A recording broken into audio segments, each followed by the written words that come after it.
do Evangelho de Marcos, capítulo 14. 2 dias depois seria celebrada a Páscoa e a festa dos pães sem fermento. Os principais sacerdotes e os escribas procuravam uma forma de prender Jesus, a traição, para matá-lo, pois diziam: não durante a festa, para que não haja tumulto entre o povo. Quando Jesus estava em Betânia, fazendo uma refeição na casa de Simão o leproso, veio uma mulher, trazendo um frasco feito de alabastro, com um perfume muito valioso, de nardo puro. E quebrando o frasco, derramou o perfume sobre a cabeça de Jesus.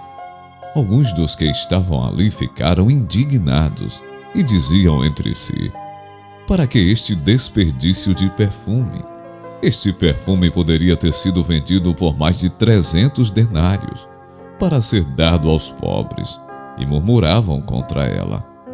Mas Jesus disse: deixem a mulher em paz, porque vocês a estão incomodando.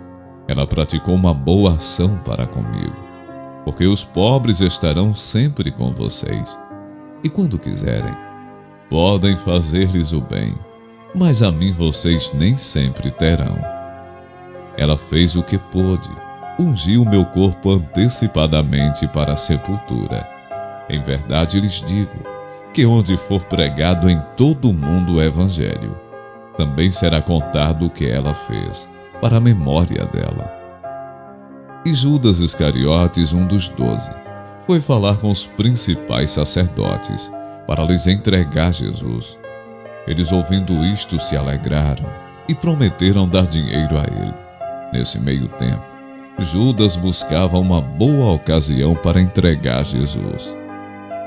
E no primeiro dia da festa dos pães sem fermento, quando se fazia o sacrifício do Cordeiro Pascal, os discípulos de Jesus lhe perguntaram: onde quer que façamos os preparativos, para que o Senhor possa comer a Páscoa? Então Jesus enviou 2 dos seus discípulos, dizendo-lhes: vão até a cidade. Ali, um homem trazendo um cântaro de água sairá ao encontro de vocês.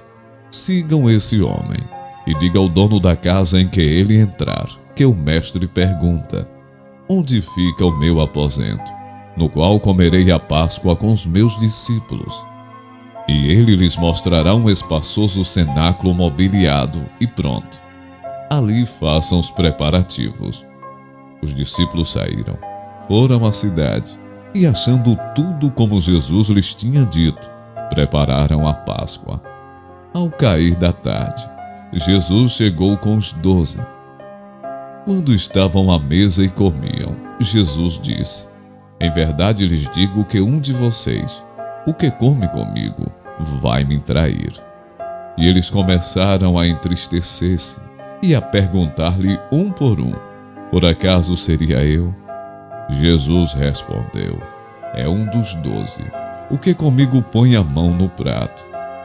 Pois o Filho do Homem vai, como está escrito a seu respeito, mas ai daquele por quem o Filho do Homem está sendo traído. Melhor seria para ele se nunca tivesse nascido.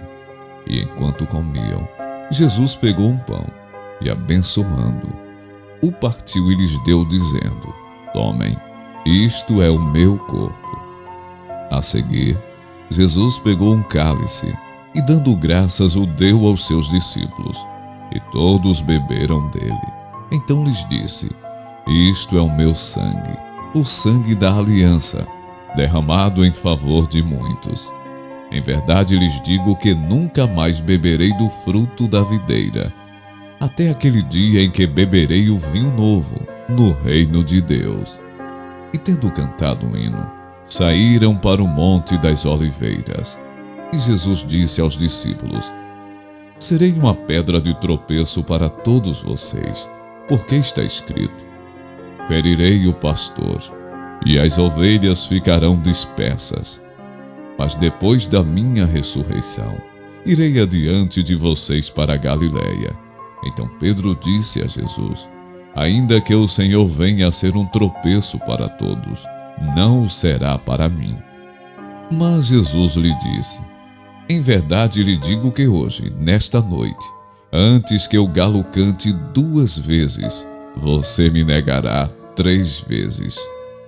Mas Pedro insistia com mais veemência: ainda que me seja necessário morrer com o Senhor, de modo nenhum negarei. E todos os outros diziam a mesma coisa. Então foram a um lugar chamado Getsêmani. Ali Jesus disse aos seus discípulos: sentem-se aqui, enquanto eu vou orar. E levando consigo Pedro, Tiago e João, começou a sentir-se tomado de pavor e de angústia. E lhes disse: a minha alma está profundamente triste até a morte. Fiquem aqui e vigiem. E adiantando-se um pouco, prostrou-se em terra e orava para que, se possível, lhe fosse poupada aquela hora. E dizia: Abba, Pai, tudo te é possível, passa de mim este cálice. Porém não seja o que eu quero, e sim o que tu queres. E voltando achou-os dormindo, e disse a Pedro: Simão, você está dormindo, não conseguiu vigiar nenhuma hora. Vigiem e orem, para que não caiam em tentação. O espírito, na verdade, está pronto, mas a carne é fraca. Retirando-se de novo, orou repetindo as mesmas palavras. E voltando, achou-os outra vez dormindo, porque os olhos deles estavam pesados, e não sabiam que lhe responder. E quando voltou pela 3ª vez, Jesus lhes disse: vocês ainda estão dormindo e descansando. Basta, chegou a hora. O Filho do Homem está sendo entregue nas mãos dos pecadores. Levantem-se, vamos embora. Eis que o traidor se aproxima.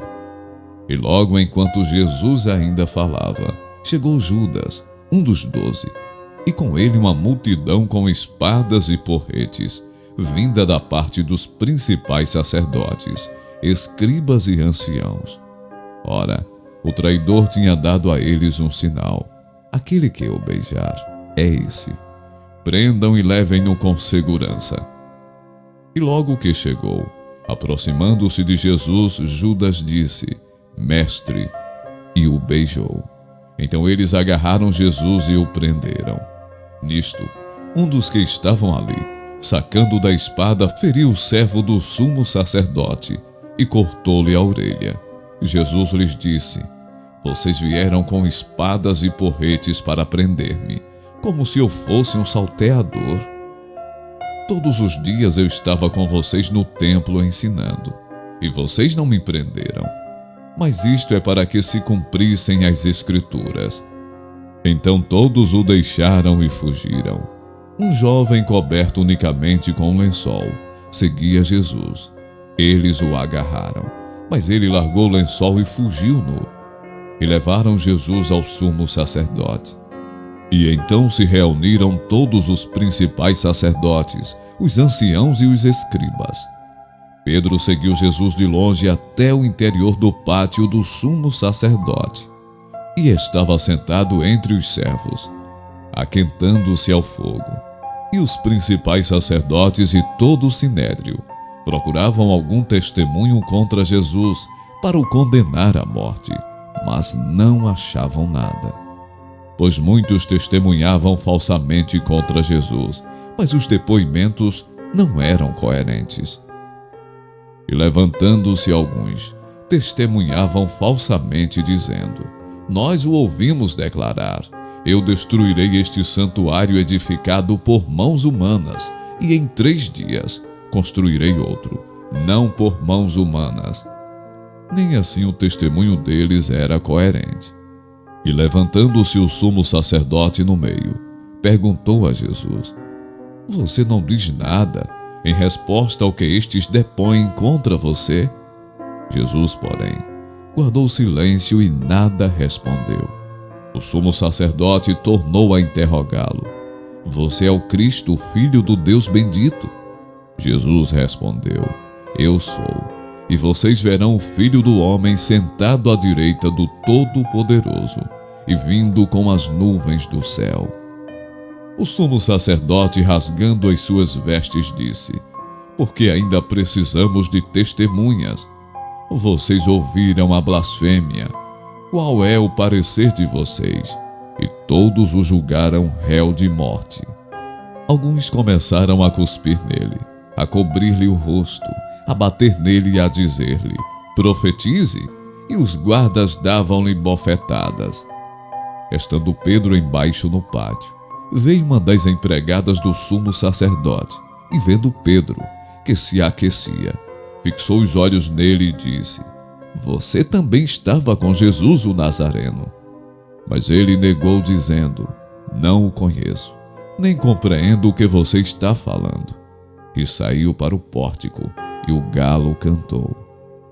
E a empregada, vendo-o, tornou a dizer aos que estavam ali: este é um deles.